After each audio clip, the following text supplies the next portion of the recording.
Welcome back to the dopest show you won't get sick of. I'm Spencer. This is Sasha. Spent most of my 20s in federal prison, but I've been off heroin since April 9, 2010. Got a lot of stories about the dumb stuff I did to get put in prison. I've also got a lot of stories about the crazy stuff that happened when I was actually in prison. And God forbid you end up in prison. I want to make some of the same mistakes I made. So, this is an interesting case. LOC, LOC. Nah, it's not a Spanish gang. This is about a guy who made his own gang. Okay? It's called Lords of Chaos. That was what it was called. And Roanoke's an interesting place. Between Roanoke City, County, Salem, and Vinton, it's about 300,000 people.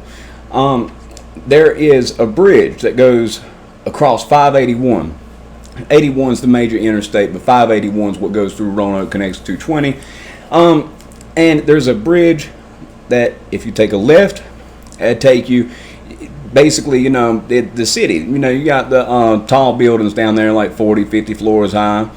And then and you got these little hipster douchebag apartments that these people overpay because it's right in the city and all this stuff, and it's overpriced little apartments that I don't understand why people pay so much for. And about a quarter mile to half mile, that's the ghetto. That's where you get streetwalkers, everything else. I lived there for a while on Elm Avenue, which Day Avenue, one street across. You know, man, that's a rough spot. Salem Avenue's where the streetwalkers are. You see all kinds of wild stuff go on there. But if you take a right instead of a left, you go take a left at that exit, you go across the bridge, it takes you to the city. But if you take a right, it takes you to southeast. Now, southeast is the white ghetto, okay? I have black people there too, but it's predominantly white. I would say by estimation of just what I personally saw, 1 in 3 people there is a full-blown addict. A lot of people there are getting government checks or certain stuff. Some people need it, but a lot of people scamming the system. A lot of people getting prescriptions to sell them. Every time, there were more times than I can count, you'd find out somebody had a prescription they were getting rid of, and you'd trace the prescription back to the person who actually had it. It came from southeast most of the time. Huge addiction rate over there.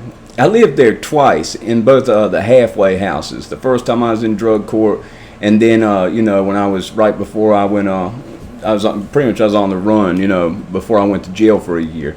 The first day I moved into the house in southeast after I'd done a month in jail. I was out like a week or two. They sent me back to jail for a month, was in rehab for a month, and I got told I had to live at an Oxford house by probation. So I got sent there. And the first day, I remember being on the porch, and there's like some chubby kid, pulls his shirt off, runs up on this smaller kid, checks him down, and beats him up. I'm like, where am I at, dude? Now, something interesting too, when you take that right, that's southeast. That bridge separates it. The homeless shelter's right there.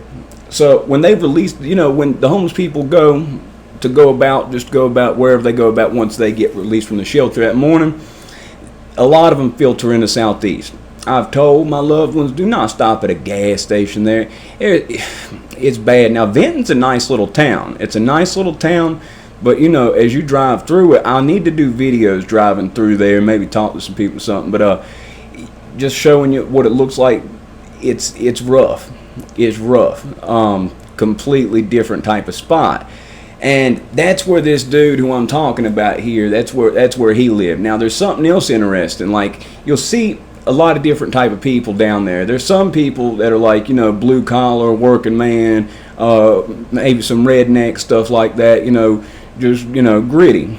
And then there's people that are street and everything else, hood and everything else. And something that's interesting, when I was in prison, the Bloods, there was a white blood, he had like silver or gold teeth, always smiling, had these tinted glasses on. He was getting more money than anybody, but they didn't recognize him. They didn't let him be a part of the gang because they said, no, ain't no white blood, you're not a part of this. Southeast had like an all-white blood gang, like a blood gang that was all white people that made the newspaper. Now, it didn't like some little corny kids, some little dorks were like, yeah, we listened to the game, we listened to Lil Wayne, we want to be Bloods now. Nah, these guys, I don't know if they're official or not. I mean, I don't know. I don't know how that works, a whole lot of that, but they made the newspaper, and they were doing drive-bys and stuff. Like, they were active, like they were trying to, it's like that thing, I could think it was Chris Rock or Dave Chappelle said, you see a group of black guys, and you see that one white guy who's walking with them, that's the guy you got to watch out for, because ain't no telling what he had to do to get their respect. That was like a comedy skit he did. Well, I mean, these guys were like, if you took that one white guy out of that group and you made a whole gang of them, that's what basically happened, and they were about it. Now, the lingo, how people talk, completely different, And I don't like white people using the N-word, I don't like that word at all. But white people using it, that's something I'm not comfortable around, and I'll never get and understand. I know it's just something I don't like. But you be around these guys, and they be dropping it left and right, And if you didn't know better, you'd think these some racist dudes. There's a whole bunch of white people dropping some N-bomb. But no, they didn't mean nothing like that. It's just what they did. Don't agree with that. It's something I draw a hard line against. I don't understand that. You're white. You don't get to say that. That's not something you should be saying at all. But they did.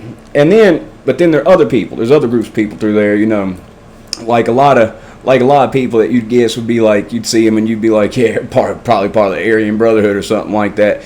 And it's a lot of people. Like, a lot of the work through there is under the table work. Like, I had a buddy, Cecil, that worked through there that I lived at. When I lived on Elm Avenue, he did a lot of work in Southeast. His boss pick him up in a truck, and, they'd have a handful of people there. They'd work that day. They'd get paid that day. It was under the table type work, and that's a lot of the type of stuff that goes on. I also got our power cut back on when it got cut back off illegally. I learned how to cut the power back on through these guys, a couple Southeast guys that came to the house on Elm Avenue, and paid them like $20 or $40 to come cut it back on. It was simple. All they did was they took that circular thing, lifted it up, and they put these rubber nipples on the things that make a connection to the house. They pull those two things off, and they let you know. Now, if you do this, be careful, because if you touch that, it's going to shock you. You're going to die. Don't touch that. And it was wild, seeing how somebody cut the power back on and everything else, shortly before we got evicted from that place. The guy who we were living with, that we were giving the money to, Grandma's boy, he kept paying his rent to his buddy, but his buddy is spending it on those rub and tug girls that he was going to see. That was the same thing as this guy. This guy moved an actual streetwalker into the house with us. That was a whole other story. A white girl who called herself Chocolate. It's quite interesting. I got so many interesting people that have come across during the time. This guy who I'm talking about, the gang leader, he wasn't ghetto, wasn't street, none of that. He was like a punk rock dude, which there were a lot of people through that you'd see, like rocker dudes. And the people that, well, I mean, I think that's how he was. But everybody who I met in the gang, it was about a generation or two behind me. See, when I was in the jail, I did 7 weeks for that community service thing I've talked about in the past. My cellmate was good friends with him, part of that original bunch. He was a rocker dude. And that was, like, punk rock bunch. Like, I watched Gangland a lot, fascinated with it, and kind of like that straight edge gang out of Boston, except, I don't think they were straight edge. I think they were getting high as a kite, but they liked to fight, and they were about fighting, and that's what it was about. And this guy was an interesting dude, how he looked. See, I was in the regional jail doing a year in this jail, and how it is each block is 4 pods that have about 50 people. Now, our pod, E-range, that was the worst one. Fights, everything, most people in there were going to prison. Other pods, the Honor Dorm, which was A block, they had a pull-up bar, ice machine, popcorn, but they had to follow the rules, real strict, make your bed, do this, do that. E wasn't nothing like that. Fights and stuff all the time. Now, how it works is when you walk in the pod, when you are let in the pod, you go through this door. There's glass all around this door, so you can see from that to the other pod, which was Max. That's a lot of, murder, stuff like high profile, or people that have sold to see it. So, bad people on that side had done some rough stuff, which is where the leader of this gang was. And he had a tattooed finger to face, and he had a net tattooed on his head, like a fishing net with a fish coming out of it. Wild looking dude. Okay? And you saw him over there a whole lot. Now the pod next to us, we couldn't see that one, but you could see from this one. People pass batteries, sometimes stuff through. It's a guard. It had to be the right guards working for you to do that. But there was in the center of the glass, it goes around this thing that the guards would stay in. They had a 2-way mirror, so they'd be watching all 4 pods. You couldn't tell which one they were watching, and that's how it worked. Now there's a woman that comes by and gives meds. A hateful little old woman usually. And there's other people that just do their job. But they don't just let the med lady come by, you know, twice, 3 times a day just to give you your meds by herself. They're going to have a guard accompany her. The guard that accompanied her they said was a stripper before, is what I heard from a lot of people. Decent looking woman, had a body on her, decent looking face, red hair, and people be like, cinnamon, and say stuff like that, you know, to her. But she was hateful. She was rude as could be, unapproachable. And I get it. You know, people are going to say stuff, and there's a give and take relationship in which she has to stand up for herself, or she's going to get run over. But she was rude. Me going there asking, you know, to get a request form because I had a tooth that was giving me a problem, completely rude and hateful and no reason. My thing with COs was I was polite to them, yes sir, no sir, stay out of their way. And the few brief interactions they had with me was polite, and then just me being out of the way. That way I'm invisible to them, that way they don't mess with me. Something interesting you see in this jail. You'd have all these little punks trying to act cool. They lock you down after every meal at that regional jail for an hour, hour and a half. So when they lock you down, you're stuck in your cell for an hour and a half, sometimes longer if it's a lazy CO. And whenever they say lock down over the loudspeaker, a lot of these young punks be like, F that, we're bucking, and everything else, and they always lock down. But guys who were getting ready to go to prison, guys who've been to prison, like Red, Big Red, the guys whose traps went up to his ears, walk in his cell and he'd lock himself in the room, not cause any problems. Well, guess what? COs didn't mess with Big Red. COs didn't mess with a lot of people. Those young punks, F that, we're bucking. The guards messed with them. You know, wasn't any point in messing with them like that. They'd mess back with you. And a lot of them, you just stay out of their way. But this woman was just so quick with the mouth and stuff like that. And this guy who's the gang leader, he was like, everybody who I know that knew him had respect for him. They said he was, you know, he was a criminal, he's a gang leader, whatever, but he was about it. He respected him, he's going to respect you. That's how it worked. And from what you could see through this window, because you could see them when they got their midline cleared, it's a complete wall of windows that made up the door. The whole one part is just glass that you could see. Somebody broke glass, ended up having to pay it. They just like were tapping their foot against it as they were talking on the phone because the phones were right up against it, and they broke it. So it's not like it's, you know, bulletproof glass or anything like that. It's just glass. Somebody broke it. They made them pay out of their prison account way more than I'm sure it cost. But anyway, you could see everything that's going on. Now, I get curious about stuff, you know. Now, like I said, this woman used to be a stripper from what I heard. So people probably knew her first name, and her last name's on her name tag. And she talked to you crazy as could be. And when I was in prison, there was one guy that had something. It was one of the few times I got aggressive back with the CO. Because, you know, I had to take a leak. I was working in maintenance. I was in the kitchen. They had me locked out. There's nowhere for me to go to the bathroom. And I asked the guy, and he said, stand by. And I asked him again. He said, I said, stand by. And then he turned back around. He smiled. He says, don't worry. You'll know when it's time. I own you. And I went a little bit off on that because there wasn't no need for that. You know, say you don't own anything.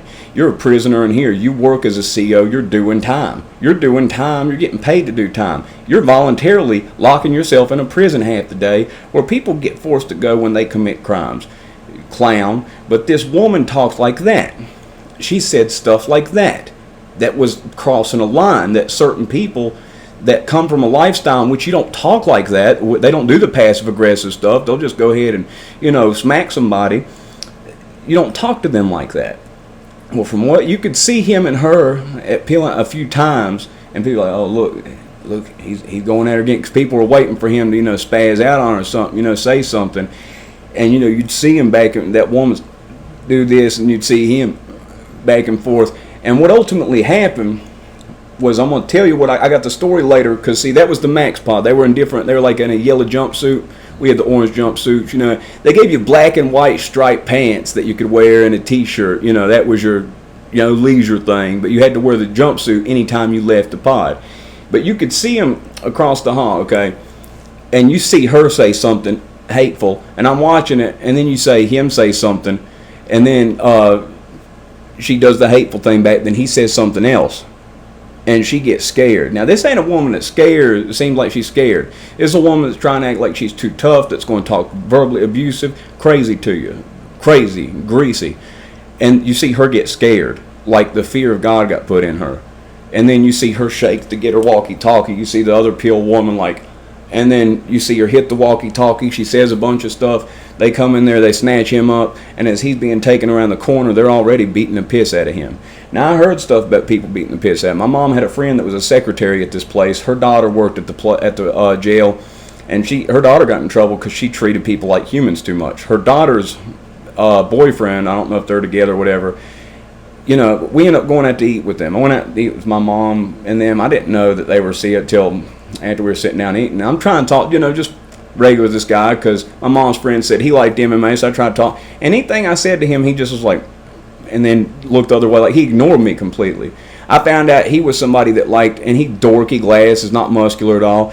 He liked to beat up on people when they were handcuffed. He ended up losing his job there. I believe he works as a mechanic now. There were a lot of COs like that. There was another one that talked like Napoleon Dynamite with ears like this, and he was a reasonably sized guy, though, just a bigger bone, bigger build man, probably 6'6'2", 200 pounds. He wasn't like jacking up, but he was bigger than most men, and he was known for putting hands on people too. And I see them, and usually I heard stories about it, but they did it back once they got them to solitary. They didn't want anybody to see it, and then they keep people in solitary till they healed up so nothing could come of it and everything else. But they're putting hands on this guy's gangly as they're going around the corner. You see him cussing, bucking. Oh, we're all good. Got to press this button up, and jerking back and forth. And I'm like, man, what did he do? And of course, you're left wondering, what did he do? What did he say? What did he say to put the fear of God in her? And ultimately, this guy ends up in our unit. And apparently, they said she used to be a street. It wasn't hard to find her name. He got one of his people, one of his gang members, to call up her phone. I think they left like a note either on her door or in her mailbox, and then made a phone call. Scared the piss out of her, but she didn't know who it was. They didn't mention him. He didn't want that to happen because he knew they just threw him in the hole. He wanted to get the chance to say it to her face. So he said something to her and gave her a chance to talk back regular. She said something greasy. He said something greasy. She said some hateful stuff, and he said, he didn't say, I know where you live, which. He used the other word. He says, I know where you live. He said, don't act like we don't know where you live in Salem and like we ain't going to get out of here one day. And he said, that thing? And he let her know that note and everything, that was from him. Basically he let her know that. And then she got scared. She hit that button. They took him around the corner and everything else. He's got quite the reputation, though. Pretty wild dude. He's respected by a lot of people, I'll tell you that. Everybody I heard talking about this dude, they respected him. Start your own gang and it gets recognition. It gets a little traction, It wasn't just a white gang. I mean, it's mostly white people, but I mean, they had other races and stuff in there too. Not a racial gang, nothing like that, but just a bunch of rocker guys that love to fight. They'd call up, yeah, we got some people over here trying to do something. Come on. They'd show up and they'd wipe everybody out. Like, these guys could fight. They had a reputation for that. They were a generation or two behind me. Like right now, I'd say most of them probably, in their 40s, mid-40s, something like that. I'm in my 30s right now. They're probably in their mid-40s. So it's about a generation behind me. But they had a reputation. People heard of them about all over. And I ended up in a cell with one of this guy's best friends, one of the original, 10 bunch of them. Ended up becoming a more spread out thing. So they got all kinds of gangs in Roanoke now, every different which type.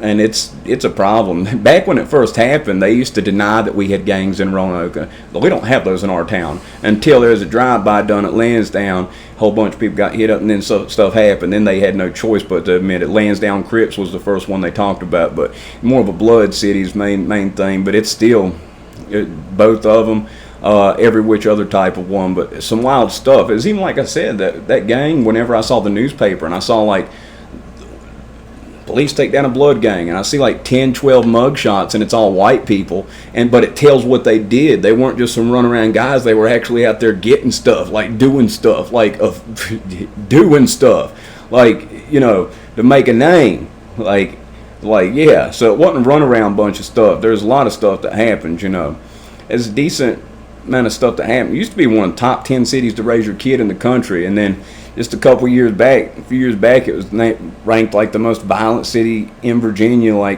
per capita or whatever, per 1,000 people, robberies and stuff. Addiction flew through here and hit everything, hit everybody. It's like I said, I've had 44 personal friends pass away, not acquaintances. It really is hit hard.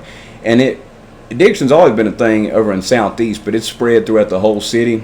The Southeast is a wild place. I'm telling you, that's why across that bridge, I walk down the Black Ghetto middle of the night, down the main drag though, not now. You walk down the side street, you're probably going to get robbed. But down the main drag, I walked down that before middle of the night, like midnight. People like, what's up as you pass by? How you doing? But you walk down this white ghetto, man, you're going to have some group of guys end up robbing you, and they're going to strip you down to your boxers. They did that to a friend of mine. I told him not to go out there, but he went around there trying to buy stuff without me. Nobody knows him, and he's a little dorky guy, straight up. He's a dorky kid. I grew up with him. He's a good guy, though. He's one of the best friends you could ever hope for in your life. But he went out there. Man, his whole head was swelled up like that. He had to walk to a restaurant. My other buddy, who's no longer with us, had to drive to pick him up because they robbed him, stripped him down to his boxers, took his keys, and threw him in the gutter down the drain. Yeah. That was in the middle of the day, too. So imagine at night. They say, hey, what you looking for? And he told me he's looking for Xannies. And they said, yeah, come here, we got you. And they got him. But it's wild over there. I got more stories about this place. Hope this gets up on time. I got a random knock at the door. I don't never get a knock at the door. People know I live in the haunted house. It's an old house. It looks a little scary from the outside. So the kids in the neighborhood think it's a haunted house for what I heard in passing. With the scary dog. With the dog, I know she seems calm and tranquil, but anybody that approaches the fence, she's snapping and foaming at the mouth, looking like she's ready to eat somebody. So I don't get a random knock at the door ever. But my dad, I think somebody's got a voodoo doll, and they're just busting up the right leg of it. I broke my ankle and my foot, a couple years back. I've got a bone sticking up out of the middle of my right foot right now. And then yesterday, I set the oven on broil. I was going to heat some stuff up in it, preheating it. And I had a glass pan in there, but I had this aluminum foil, and I forgot I hadn't changed it out. So what I was doing is the aluminum foil looked like it was charred up, like there wasn't nothing on it, but there was hot grease on it. When I pulled that aluminum foil out, because aluminum foil is cold to the touch pretty much, even if it's on broil. I pulled that out as I would any other time. I would have accidentally left something in there. And had oil in it. Ran all up and down my leg. I got like the cream and stuff. My dad brought this. He brought this special stuff over. It was really nice of him. But I got a knock at the door, and I was just about to finish this up, so I had to restart doing it. So if it's a tad late, it's because of that. But it's very nice of him. That's incredibly nice. It's incredibly nice. And he has surgery like tomorrow. Yeah, he has surgery tomorrow. He drove all the way out to bring that to me. It was really nice of him to do. Like I said, it's a lot of family issues. Dad having a second knee surgery. My stepdad's had 2 knee surgeries in the last 2 months. Mom's back went out. Casey's mom's neck. Oh, Lord. And laundry list of issues. Sounds like my dad's wife, or woman he's with now, might be upstairs in the house quarantined from having COVID. So it's like, what is going on? But somebody must have a voodoo doll, because stuff happens to my right leg. Like they got some of my nail clippings or a piece of my hair, tied it to it, and then they got that doll and they're like messing up my right leg. Everything's happening to my right leg. It's messed up. Anyway, if y'all like the video, press the like button. If not, it's 23 minutes and 26 seconds of your time, which you'll never get back, but I hope you did. Y'all have a good one.